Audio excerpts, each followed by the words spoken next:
Docteur Roth, nous allons sortir du confinement lundi.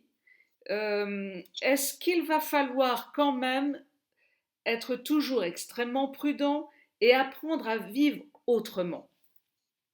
Alors en fait, on va sortir du confinement. Je pense que d'abord, il y a une grosse angoisse pour beaucoup de gens qui ont été extrêmement rigoureux dans leur confinement. Moi, j'en vois.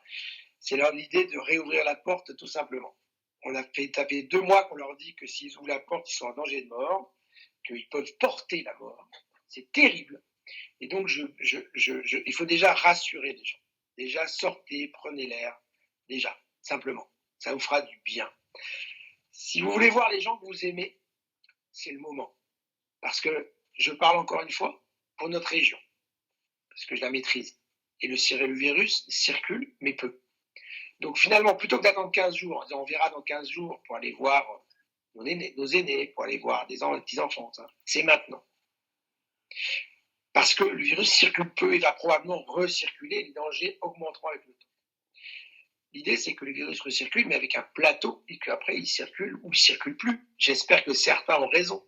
Et en particulier, je citerai mon confrère et surtout un de mes maîtres, le professeur Tadevin, qui est professeur de médecine de maladies infectieuses à Rennes, et que je connais bien et pour qui j'ai beaucoup de respect, qui lui prédit que, évidemment, que probablement le virus pourrait disparaître. Mais en tout cas, le déconfinement, ça va être le moment d'essayer de rencontrer les gens qu'on a envie de rencontrer. Concernant la sécurisation, finalement, il va falloir, comme je dis, vivre libre, mais de façon confinée. C'est-à-dire que essayons de limiter malgré tout nos sorties inutiles.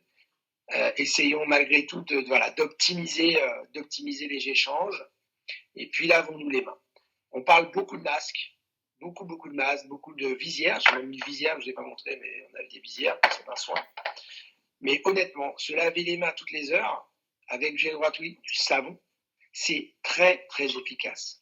Se laver tout court, du savon. Je discutais ce matin avec des gens qui étaient en social, ils aimaient distribuer des savons aux gens. Se laver peut-être 2 fois par jour, ça paraît tout bête. Changer de vêtements tous les jours, ça paraît tout bête. Pour les gens qui sont vraiment inquiets, éventuellement avoir une tenue de travail, une tenue d'extérieur, et vous rentrez chez vous, vous prenez une douche et vous allez vous laver. Ça paraît tout bête, mais ça peut vraiment limiter le portage. Je ne suis pas spécialiste, mais c'est vraiment du bon sens. Et j'ai vraiment confiance dans la population.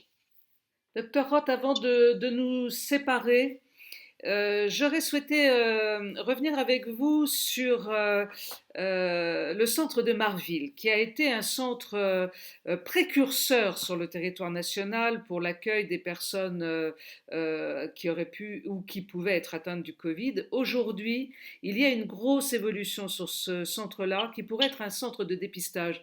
Euh, Votre analyse sur tout ça? En fait, le centre de Marville, mis à disposition par la mairie, nous a vraiment aidés.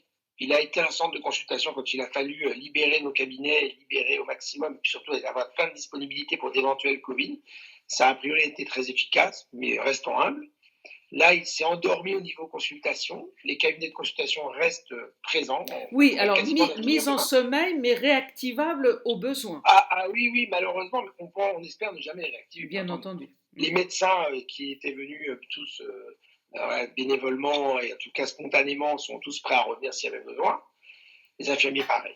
Et là, maintenant, on a une autre problématique pour le déconfinement. Ça va être le test. Il va falloir tester tous les gens suspects. Et une fois qu'on a testé les gens suspects, donc c'est le médecin traitant qui décidera, donc les gens qui se sentent malades, quel que soit le type d'infection, mais qui semblent être infectés d'un virus, digestif, conjonctivite, quel qu'il soit, parce que le Covid peut être vraiment très surprenant, et bien il contactera son médecin traitant. Le médecin traitant lui fera une ordonnance de test et ce patient devra prendre un rendez-vous. Pourquoi? Pour éviter l'amas de patients potentiellement Covid et d'autres non Covid à ce centre. Il prendra rendez-vous sur Doctolib avec Doctolib, centre Covid de Saint-Malo. Ces rendez-vous seront donnés en fonction des disponibilités et on s'adaptera aux besoins avec le docteur Lemonnier, le laboratoire Ambulance et l'hôpital et les infirmiers libéraux. Nous avons à Marville une souplesse d'utilisation avec des infirmiers libéraux qui sont capables d'être entre 2 ou 5 préleveurs en même temps. Donc on a la possibilité, avec tous ces gens, d'avoir un centre hyper efficace. Une fois que ce monsieur ou ce patient potentiellement Covid a eu son test, il pourra rentrer chez lui, s'isoler en attendant les résultats qui arriveront d'ici, on va dire, maximum 24 heures. En tout cas, il faudra être un peu patient, mais en tout cas, isolé. Et une fois qu'il aura eu son test, malheureusement potentiellement positif, et on espère négatif, mais positif, à ce moment-là, il reprendra contact avec ce fameux médecin, son médecin traitant initial, et tous les deux, ils vont organiser l'enquête des patients, des personnes contacts.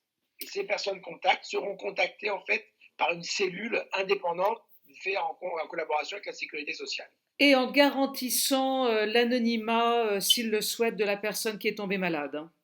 Alors en fait, la sécurité sociale, d'abord, je vais être très clair, elle garantit l'anonymat de tout le monde, mais elle a toutes les données de santé de tout le monde. Je veux dire, vous consommez demain, vous consommez de la ventoline, vous la faites rembourser, la sécurité sociale sait que vous avez besoin de ventoline et que vous avez potentiellement de l'asthme. Donc, oui, la sécurité sociale, elle est garante du secret. Et donc le patient aura, on doit cocher sur le logiciel de la sécurité sociale en disant le patient est d'accord pour qu'on donne son nom ou le patient n'est pas d'accord. Je vais vous faire un aveu, je pense que je dirais toujours que le patient n'est pas d'accord. Pourquoi? Parce qu'après on peut changer d'avis. Et donc les gens seront appelés en disant bonjour, vous avez été en contact avec quelqu'un qui a été positif au Covid dans les 48 dernières heures. Prenez votre temps, prenez rendez-vous au centre Covid de votre territoire. Donc là, en l'occurrence, on parle de Marville, mais il y en aura probablement, c'est en cours d'organisation à Dole, au laboratoire de Dole, au laboratoire de Dinard, des centres qui seront aménagés en fonction de la population. Donc le gros centre, ce sera à Saint-Malo, en termes qui va répondre à la population. Et donc, les gens prendront leur rendez-vous sur Doctolib, centre Covid Saint-Malo, et auront un temps. Donc en gros, il y aura des prélèvements toutes les 5 minutes, et donc il faudra plutôt à l'heure. Et puis l'idée, c'est qu'il n'y ait pas une queue leu. Moi, j'ai ce souvenir de queue leu quand on a été vacciné pour le H1N1, là. Et donc là, on peut imaginer que ce serait une catastrophe d'avoir une queue leu de gens potentiellement Covid au même endroit. Et là, on aurait vraiment. Non, c'est pour ça qu'on a mis en place ces choses-là. Et donc, voilà. Docteur Roth, merci beaucoup. On a été un peu long dans toutes les explications, mais elles étaient indispensables parce qu'elles reflètent l'ensemble des questions que tous les Malouins et les Malouines se posent aujourd'hui. Merci beaucoup encore une fois d'être intervenu sur la page des Malouins dans la course. Vous savez que vous y êtes chez vous, vous pouvez intervenir quand vous le souhaitez et en tous les cas pour faire passer la bonne information. Merci encore pour tout, docteur. Merci beaucoup, Malouin, et à bientôt. À bientôt. Au revoir.